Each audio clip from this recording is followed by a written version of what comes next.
Hello, I'm Blake Rapier. So I have been practicing medicine since 2006, primarily general medicine for most of that time. I also have some training in addiction medicine. I oversee, in our company, we have a kind of multiple diversified business in medical businesses. And so I do a lot of mental health and addiction medicine. So we've overseen throughout the course of our time in the business about 7 different dual diagnosis treatment centers. So for primary mental health and for addiction medicine.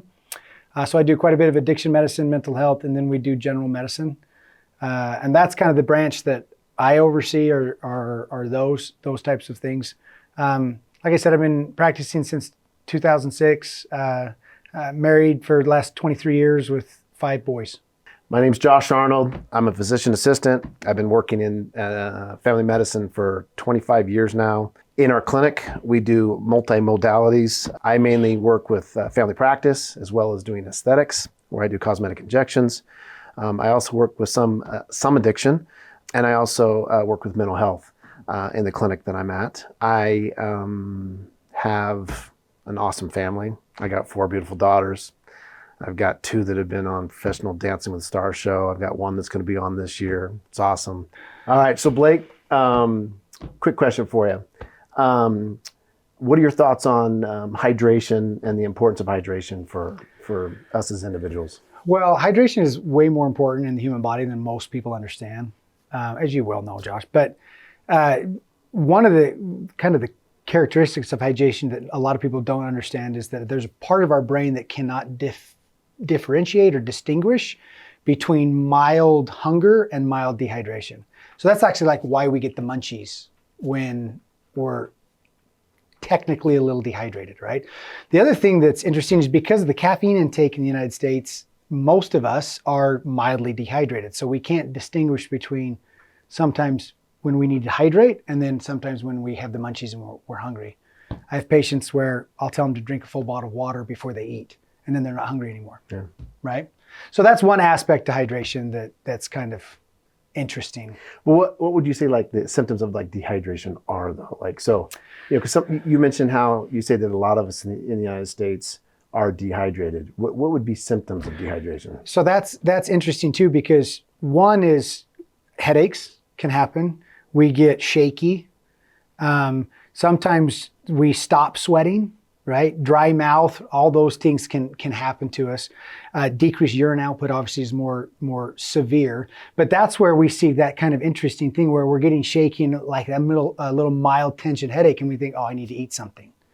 Drink water, and you'll see the difference. So right? in other words, I'm hydrated I'm dehydrated most of the time. Yeah, because you're like shaky. Yeah, totally. That's called age. So right? It's interesting you say that though, because would you say that a majority of the people in the United States are dehydrated? Well, because I look at myself. I could manifest with a lot of those symptoms, and I look at dehydration as, cramping, fatigue, skin dryness, those types of things, and that's something that I think that a lot of us suffer from, that we don't realize that it's dehydration that's actually causing it.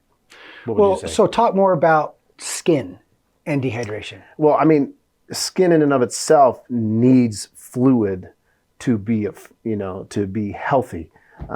We have certain, we have collagen, we have elastin, we have hyaluronic acid that are in our epidermal cells or dermal cells of our skin. And water is one of those components that needs to be there to help our skin to be hydrated and be, more plump.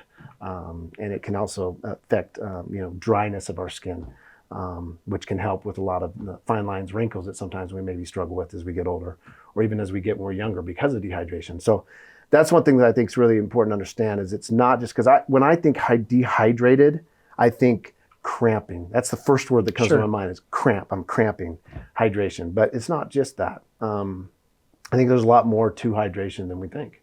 Well, and I like what you say about the collagen. So for those that'll be watching this, collagen is as we know, is a building block, right? So it's like scaffolding in the skin. So there's this matrice of collagen. And then we have that component of elastin. Yes. My wife was asking me about elastin the other day, and I use the example of like a rubber band. you know when you get a really old rubber band and it starts to crack and it won't recoil? Yeah. That's what happens with age. That's a good right? I like that. And so we see old rubber bands. That's happening to our skin just every year that goes on. Hydration, even consumption of oral collagen will help that matrices stay firm, right? It helps the elastin, that rubber band, staying hydrated, right? If we oil a rubber band, it lasts longer, right? If we keep like maintenance with these kind of building blocks for skin and awareness, then it maintains longer. It's interesting how like at one point in age we're like designed to break down. Yeah. Right? Yeah. Well, in my industry as doing aesthetics, doing cosmetic injections and things of those sorts, those are the things that we're trying to stimulate with some of our injections. But it's interesting that things that we can ingest that can help with collagen can be sometimes maybe just as beneficial with stimulating collagen and elastin. Right. Because really, that is probably one of the biggest complaints. When you get into your 40s, our skin starts to change. We start to get fine lines and wrinkles that we don't like, and that we know for a fact that it is a collagen production reduces as we get older. And as that reduces, we start to have, like I said, we have more lines, more wrinkling. Our face start to sag, and man, we all want to change that because aging kind of sucks. And I think with the hydration effect and with also collagen stimulation, that could be extremely beneficial for all of us. Yeah, and I think it's interesting how, as we age as well, we go back to the hydration. We have the collagen and the elastin, but what's interesting, a lot of people don't understand, though fat pads increase other places as we age. Why are you looking at me? No, I'm not looking at you. Yeah, I'm just you saying are. in general. That's just scientific fact. It just increases, right? Our belly size. Here, right? Okay, again, no, you're explaining I'm me. just joking. I know, I got you. But fat pad decreases other places, right? So we get fat pad decrease here, we get fat pad decrease here. Even heavy set people will have fat pads go down. So it makes us look more gaunt. Yep. It makes our skin sag. So when we talk about paying attention to collagen production and making sure that's maintained, when we're talking about elastin, when we're talking, the staying hydrated actually helps those fat pads diminish or atrophy less frequently or not as quickly. Exactly. Right? Yep. So it does kind of overlap, right? So good hydration, maybe some supplemental of collagen. This kind of starts to overlap to create what we refer to as the matrices of the skin. Right. And it keeps a more youthful, bright, glowing appearance. But if we get too heavy in one or the other, it's interesting. They've done research recently about IV hydration versus oral hydration. Okay. What's crazy is I keep hearing this like, oh, oral hydration is better than IV hydration. Right. So I kind of did a deep dive and I recognized what happens with the IV hydration is our kidneys, we have to remember that our kidneys are effective, right? So if I go in and get oral hydration over an hour, if I fill my IV hydration, I fill my bucket and then it overflows. Right. And then my kidneys get rid of it. Right. Right? So like when we go hike a mountain or whatever else, we don't want to just drink a gallon of water before and a gallon of water after. We want to put our CamelBak on and continually supply That's a good point. the bucket, so to speak, right? Yeah. So that's what they're saying is we go to this IV hydration and there's an overflow of the bucket. So, and then what does the kidney do? The kidneys filter out the overflow and then they move through what they need in the bucket. Where when we're constantly orally hydrating, we just keep the bucket full. That's awesome. It might be excess. That's a really good point because right now the IV hydration has become so popular. So, I'm not saying there's not a place for it. No, yeah. Right. But would you say, so you're saying that oral hydration, what did that study show? That oral hydration it was actually superior. Over a period, really? Oral hydration was superior? Right. Oh, so like you know that we oversee detox centers. We'll give them IV hydration and IV vitamins. Yep. Which, because there's a huge deficit. It helps greatly. Yes, huge. Totally. That's a different individual that we're talking about. But after they get that, it actually is more effective to do oral hydration throughout the entire day. Right. Because that makes sense. Our kidneys aren't filtering through the water quicker and getting rid of things. Right. So if I get an IV in the morning and I don't drink anything else, by evening I'm dehydrated. You're dehydrated because my skin's going down, and then we're bouncing back and forth in that cycle. Got it. and our skin suffers the consequence. Our joints suffer the consequence. Yeah. Our digestive system suffers those consequences, right? Right. Our vision, right? We get dry eyes. But when we orally hydrate continuously throughout it, that shows superiority. Gotcha.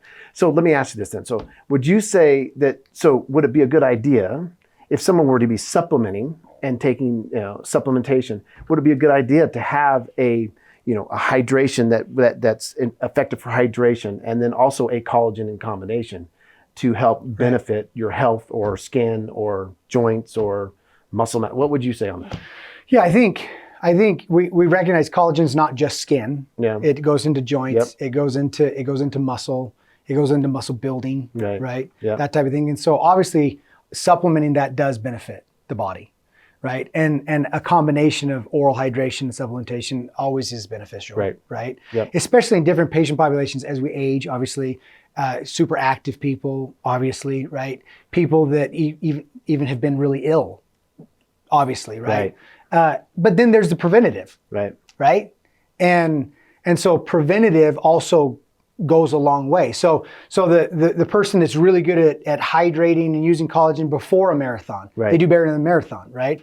And the problem that we face is we see everybody as they need treatment, not prevention. Right. So I think it's wise to say, look, I don't have a deficit. I'm not ill. I didn't just run a marathon, but I'm going to consistently be hydrated. I'm going to consistently have collagen that builds.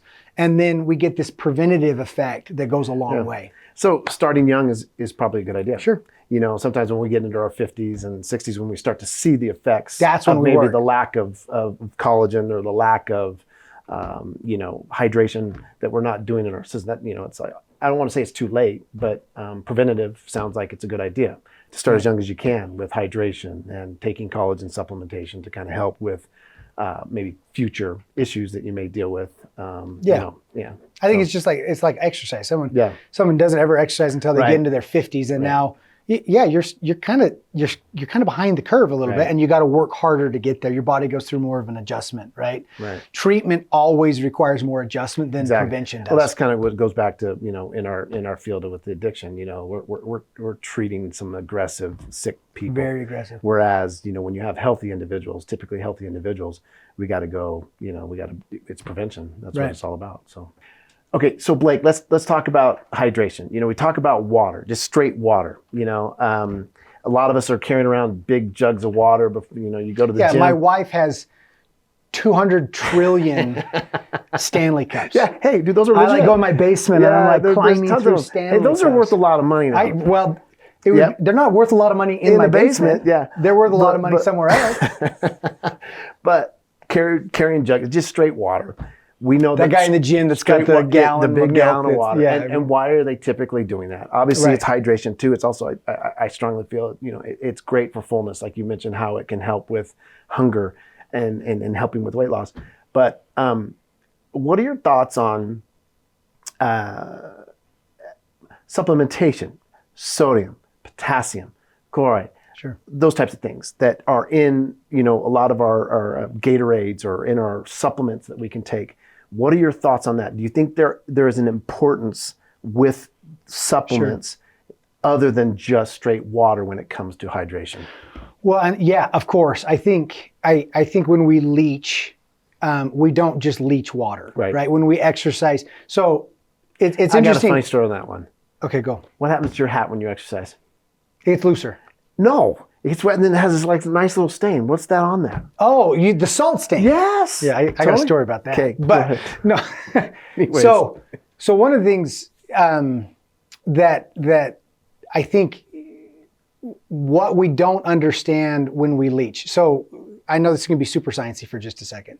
So our lymphatic system. Yep. Right, and we can edit this anytime we want. But so when our bloodstream. We know that arteries take blood and then the arterioles and it goes into a cell. And it delivers oxygen and nutrients and all this other stuff. So if 10 cc's of nutrients and water and blood go into a cell, what is interesting about the human body, only 9 cc's come out into the venous system, right? So then we say, well, what happens to that 1 cc of water, nutrients, all that other stuff. Well, that's actually what the lymphatic system does. The lymphatic system will then go get that extra stuff. But what happens is what the lymphatic system is getting and what the venous system is getting is primarily waste, right? Right. And so when we start to exercise, when we put stress on the body, we pull more than just water. We pull waste, and waste will pull sodium, it'll pull potassium, it'll pull chloride, it'll pull calcium, which is good for cardiac function. Right. And so we have to replenish, and then we just throw water back into the system. Right. And what we're hoping is, where do we get the rest of the stuff? Diet. Right. Right? Right. And this is where we realized that it took longer to get that nutrients from hard food back into the system than it did in a liquid form. Got you. So then we see the benefit of additional minerals, additional vitamins in a liquid form. Exactly. Right?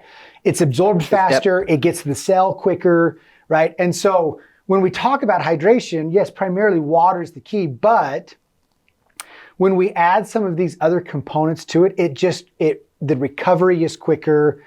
It gets delivered to the need in the system faster. Gotcha. Right. Okay. So when you are supplementing, what and you're supplementing with a supplement that carries all these additional Nutrients in them, what happens? What does the kidney do? Same idea with We it. talked. It's gonna. What is it gonna do? It's going to filter. Right. It's gonna filter. So, but what's filtered is going to obviously be excreted, right? Mm-hmm. But what is not is going to be saved, Right. And that's what's going to be beneficial for all of us, right? Right. And I think that's important to understand when it comes to health. You see athletes taking supplementation. I can remember back playing college football, them coming out with, we had Gatorade at that time. Gatorade was kind of back in the days, but they had another drink that we drank every time, and during the game we would drink it because it had the nutrients in it to help us to prevent us from cramping, preventing us from having fatigue and tiredness, to help us with our exercise, and having the energy to continue to compete. And I think that's important to understand as well. I was wondering how you were going to work in that you played college football. You always seem to be able to. That's because I'm a freaking stud, dude. Just straight up stud. The rest of us that Did weren't you play athletic. college athletics? See, I knew you. Did you play that? But who's the Wait, fatter? were you a collegiate athlete? You're bald. No. I'm not. I'm fat. You're not. We all have our strengths and weaknesses, weaknesses. We all And have that's where strengths and supplements come in. It helps Is to each and normalize every that, one of right? us Is it out. all put us on equal Okay. playing fields. Hey, thanks for joining us today. We'll catch you on the next podcast.